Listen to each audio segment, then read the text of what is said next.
Welcome to Living Simply, a guide to mindful living and mindful parenting with your host, Dr. Gina.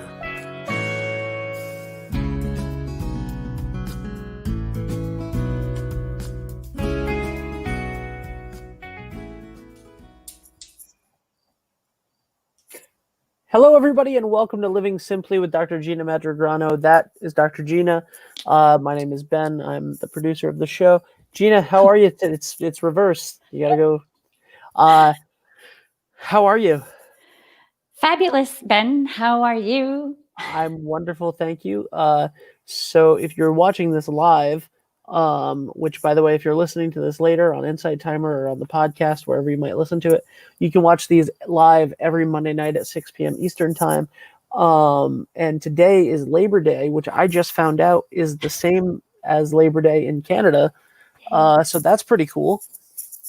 Yeah, I said we have that in common. Yeah. And Christmas and New Year's. But not Thanksgiving. It's the big three. Big three: Christmas, New Year's, and Labor Day. So, all right. So, Gina, today we are talking. We did an episode last week about childhood self-esteem, and this week we are doing a similar episode. This is a part 2, and today we are starting off by talking about allowing our children to be who they are and not to push our personal agenda.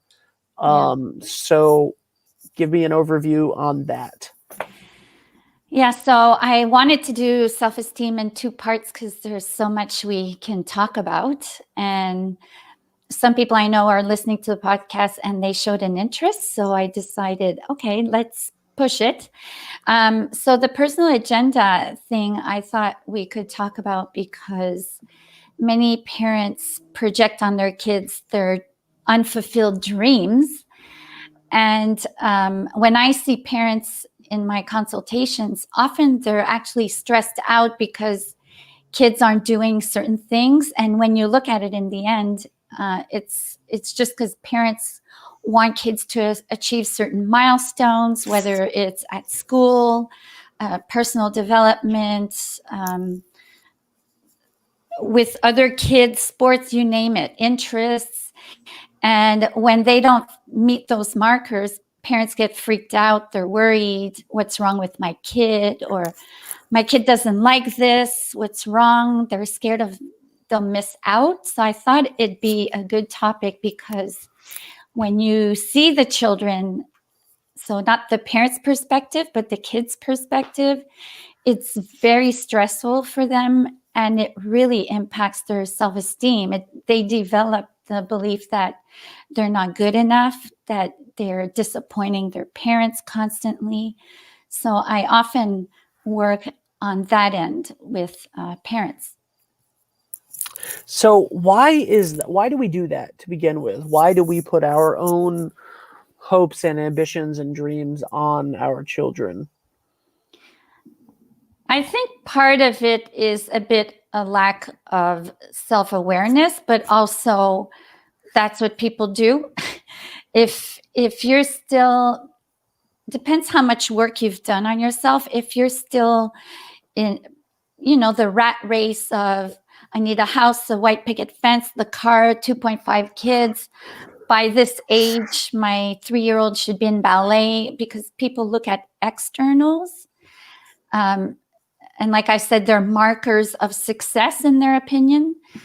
And a lot of parents think kids are born a blank slate and we need to shape them like a sculpture the way we want to shape them.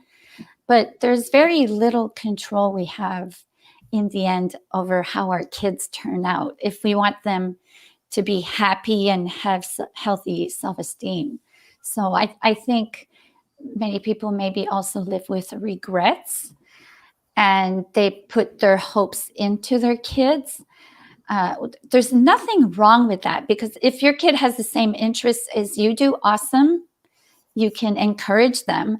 But the problem arises if the child doesn't have that talent or the stamina or the dream you have, then it can cause some issues in the relationship. Yeah, absolutely. So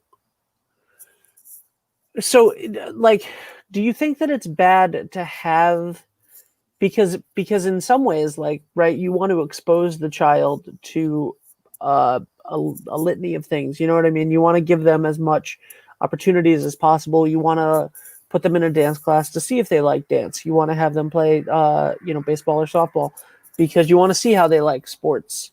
Like, you want, and you're going to have your natural predispositions to which you think it would be cooler for them to enjoy. Yeah. But do you think that, like, giving them a taste of the thing that you love is fine, and then it's just about being open to watching where they go with it, what they want to do? You know what I mean? Like, if you Yeah. love dance, it's totally fine to be like, hey, I think it would be really cute if you and I, did the spring dance recital together. Yeah. Like, I was in this group, you can be in this group, let's do this, and do it for a year. But if they hate it, they don't have to go back. Like, Yeah. is that okay? Or, like, I how would think, you? yes. I think it's good to expose them. You want to detach from the outcome, basically. And again, it depends on the age group. So, putting a 3-year-old, I know, because now my daughter is doing dance. And I didn't put her in competitive sports or any intense sports, just because of what she'd been through. But I was also kind of against it because I wanted her to enjoy a life, free play. You don't have to, okay, hurry up, we got to go to dance or this and that. So I delayed it. And obviously part of me was worried that she's missing out. But I kept reminding myself, she's at an age where she needs to play. The other thing parents might not realize is, if a child is meant to be an Olympian, a professional hockey player, basketball, the kid's got talent. And I was a dancer, and I couldn't wait to expose my daughter to it because it's part of my interest. And I would dance in the house. And she tried synchronized swimming. Her dad's a swimmer. She loved it. She was good, but we live in a cold country in the winter, and going in a cold pool, freezing, she didn't like that part of it, although she was good at it. So she stopped that. She did that for a year. Then I didn't want to put her in ballet because of all the social pressures. I have friends in it, and many girls have eating disorders because the skinny girls get picked, blah, blah, blah. So I put her in jazz, but allowed her in the summer camps to try all kinds of dances. And she fell in love with ballet. And the teacher, so she started ballet, she was 11. And the teacher said she's a natural. She couldn't believe how talented she was. And they offered her a spot in competitive. So I left it up to her. I said, if you want to do competitive, it's up to you. I'm not pushing you. So she, basically what her ballet teacher told me, who was a pretty good ballerina in Canada, she also thinks it's a waste of time to put 3-year-olds in ballet, 4-year-olds. Developmentally, they can't focus. It's like, why not just put them in a free play dance versus the structure of ballet? Like, if you're good, you're good. You have the talent. But like you said, you want to expose them. And I think the degree of exposure depends on the age. I've seen here in Canada, hockey's pretty popular. And you see a lot of parents put their hopes in their, he or she is my next professional hockey player and my good pension plan. And you see them in the rinks, they go crazy and they scream at the referees. And I've had little boys, I've had girl hockey players, but I've seen it more with the boys when I used to assess them, crying. I don't want to get up at 5 a.m. So they go practice at 5 a.m. before going to school. They were exhausted, but their parents wouldn't hear them. No, you're going to play hockey. And I think if you make your kids suffer, it defeats the purpose. there's no point. What if he prefers ballet, and there's also the gender issues. God forbid a boy dances or a girl plays hockey. So many parents now are not sexist in that way, but you still see it. So parents will try and shape their kids in one direction or the other, which infringes on a child's ability to express themselves freely and what they like. So yeah, I think in moderation, right? You expose them to different things so they can discover what their interests are, and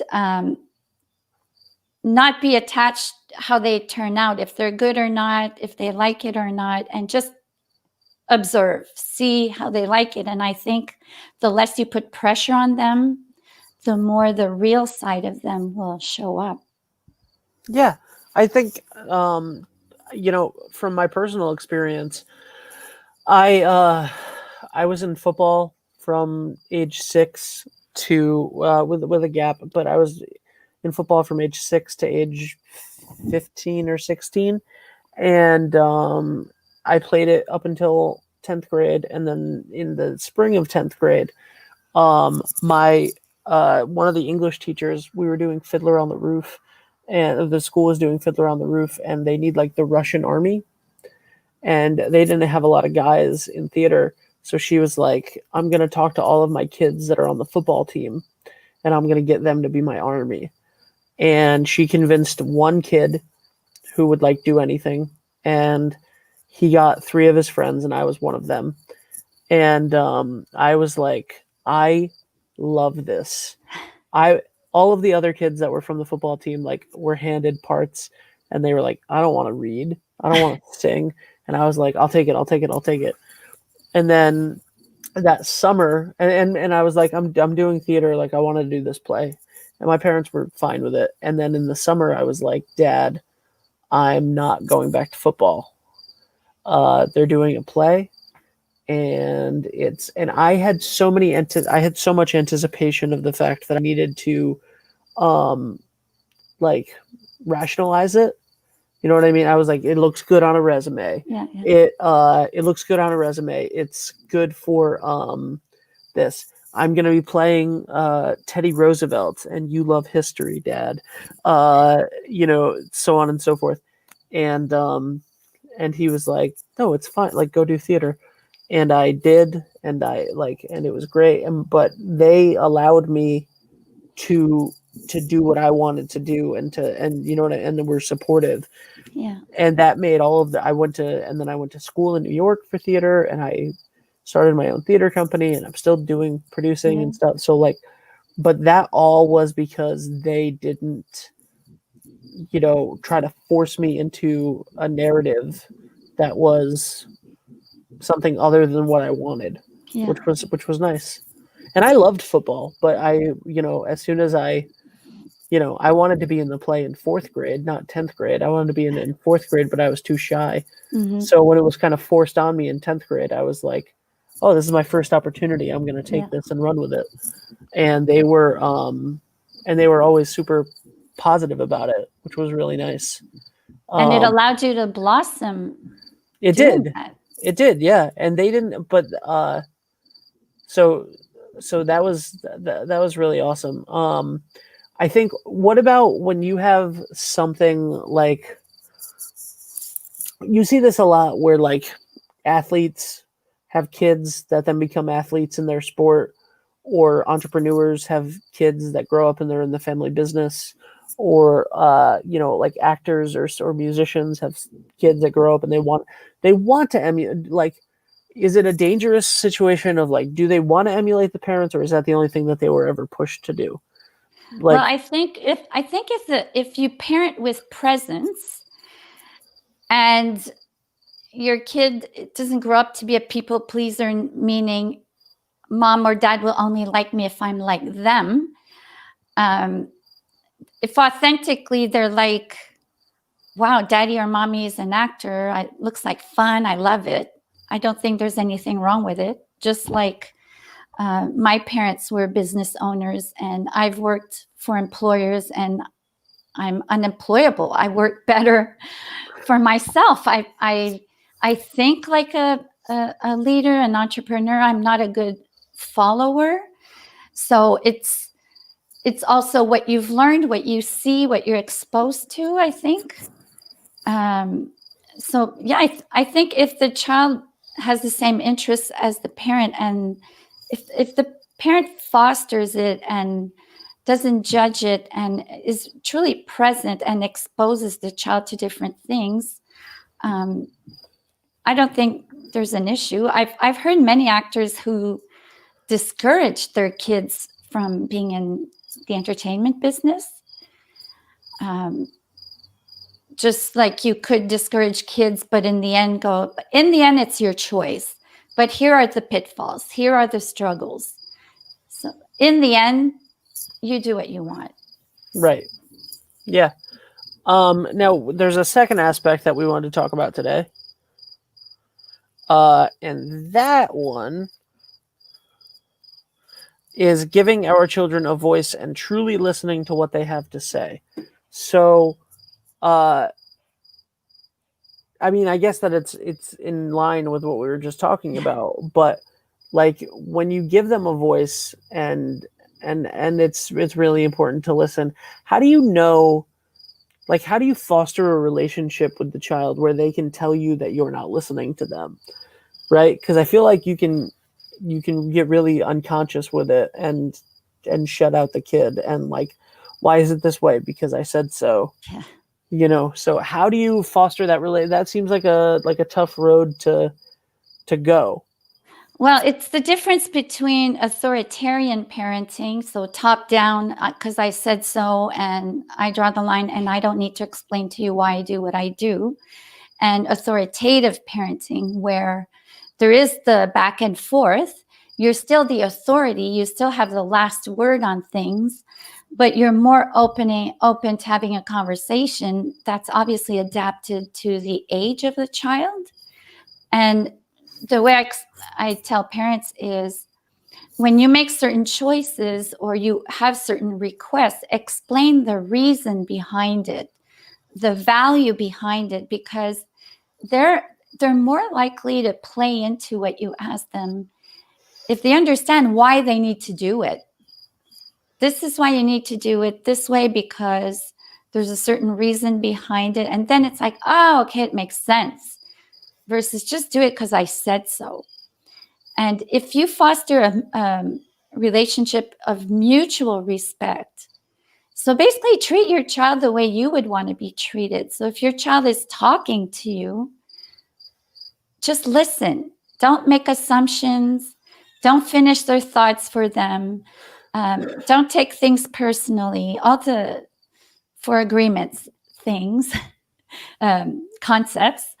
And you really ask good questions versus try to find answers. The answers will lie in the questions you ask.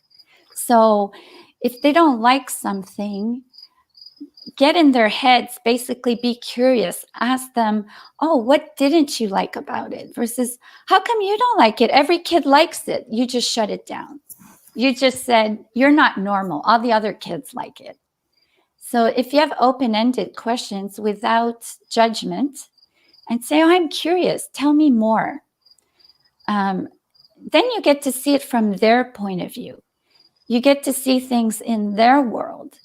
So if they don't want to share something, instead of right away going, you need to share, we need to share, this, you can't be selfish. First, go back up and go, how come when cousin X comes here, you don't want to share whatever toy? Well, every time cousin X comes here, he breaks my toys, and I really love this toy, and I don't want him or her to break it. Oh, okay. Then you see, it's not even selfishness. It's they care for that toy. So you're like, okay, let's hide this toy so it doesn't get broken. Which other toy are you willing to share with your cousin? So if we would just take a little bit extra time to hear them out and see what things are like in their little world, without judging it and without pushing our agenda on, well, you're 7, you should think this way, or, oh, you must say no because you don't want to listen to me. Well, maybe they're saying no for another reason. So if, like what I taught my daughter, she helps me around, like any kid. And I'm like, if I ask you a favor, to do me a favor, you can say no. Or, Mommy, can I do it later because I'm finishing this thing? Versus just say no. You can say no the same way I'll say no to you and explain why I say no. I won't just say no. So I think it's really important that we hear what they have to say and really listen, not be on your devices while they're talking to you in front of the TV or absent-minded. They know when we listen and they know when we're not listening, and it makes a huge difference. And it's no different with our partners, our friends. If we have no eye contact and whatever, they don't feel heard. And at some point they close off and they don't want to talk to us. And that needs to start young if we want them to open up freely when they're teenagers. At what age do you start this? From the moment they're born. I'll give you an example. I was hanging out with like a 9-month-old today, very, very far apart. He doesn't talk much. Yeah. Yeah. He didn't really say anything. Yeah. So here, that's how he cried for a second, but he didn't really talk. When years ago, before I had my daughter, there was an Australian woman. Her last name is Dunstan, and she created these DVDs, Dunstan Baby Language. And it's really, I think it's to recognize 5 different cries of the newborn. I was blown away. And I bought the DVD and I said, when I'm going to have a baby, I'm not going to just randomly guess. And it's amazing how it worked. And my daughter's needs were immediately appeased because I knew, oh, this is a hunger cry. This is a cry because they have gas stuck and they need to be burped. Oh, this is a cry for pain. This is a cry for abdominal gas. So I could hear her. Each cry meant something different.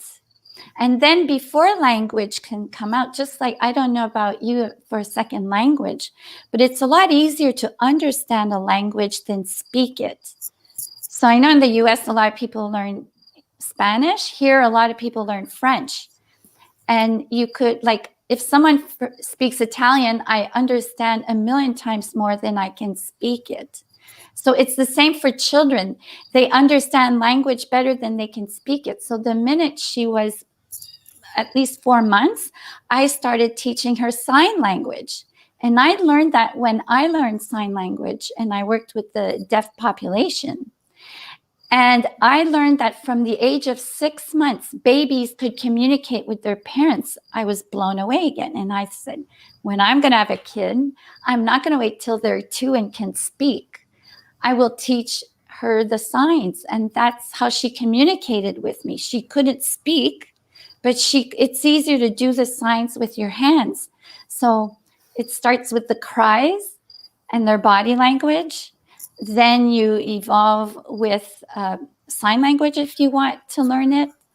And then paying attention. You can tell if your child's 1.5 years, if they're not hungry. I've seen parents shove the spoon in the mouth and trick, and then the baby freaks out and they're like, what's wrong with them? Well, how would you like if you close your mouth and I would shove a spoonful of food in your face? And they're people too. There's a reason why they're turning their heads.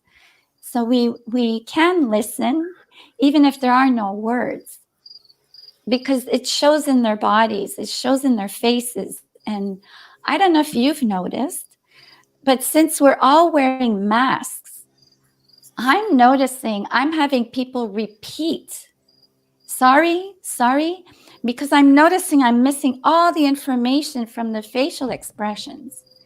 And when we work with deaf people, I don't know if you noticed, but they say the words with their mouth. And when I worked with them, what fascinated me is most of the language they understand is through the face. The signs are a bit like, for us, the tone. The main communication is the face more than the fingers.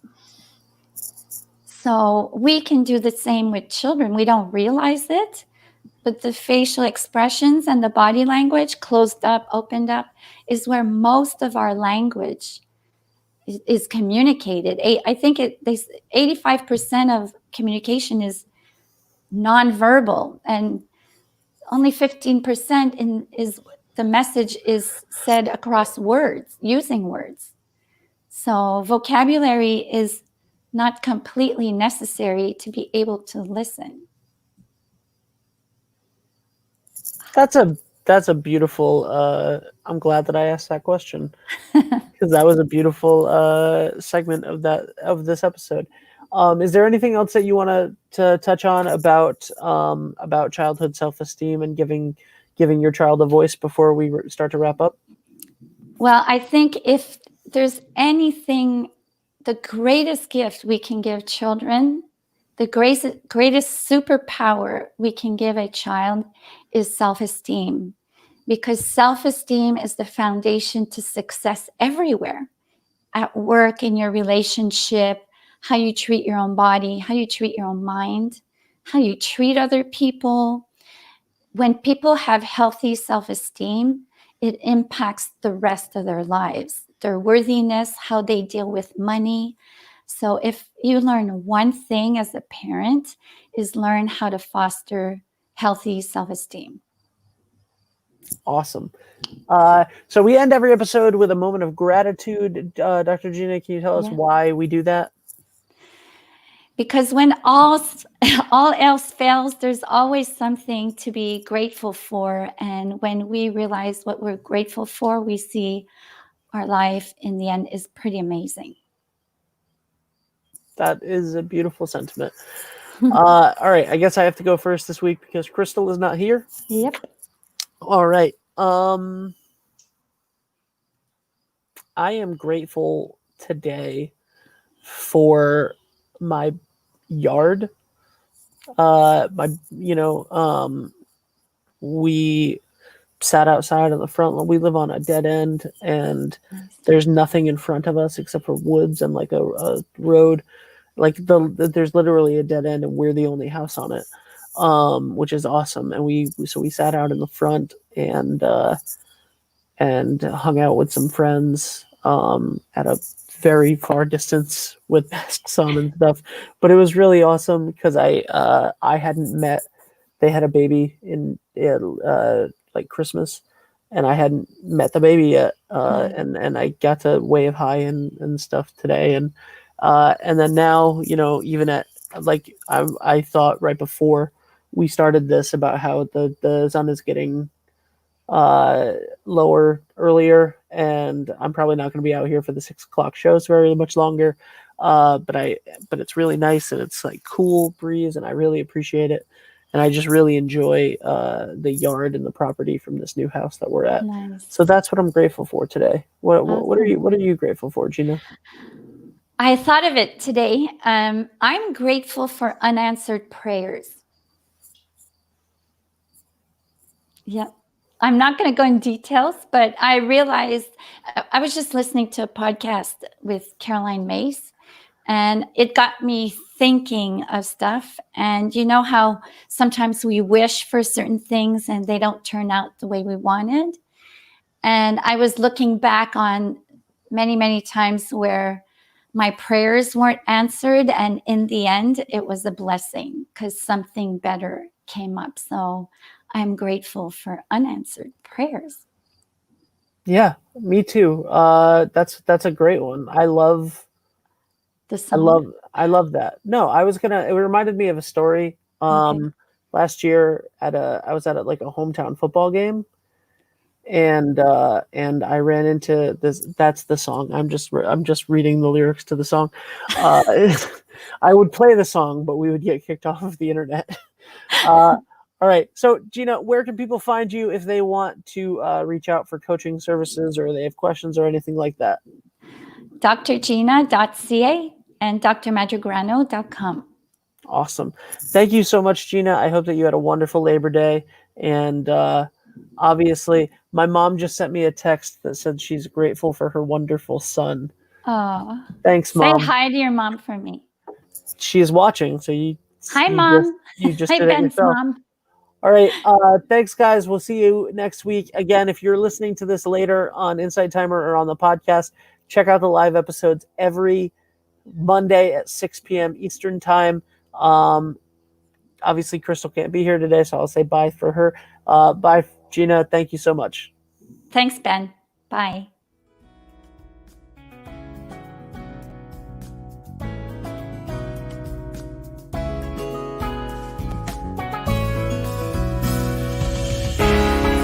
For more information or to book an appointment with Dr. Gina, go to drmadragrano.com or click the link in the description of this episode.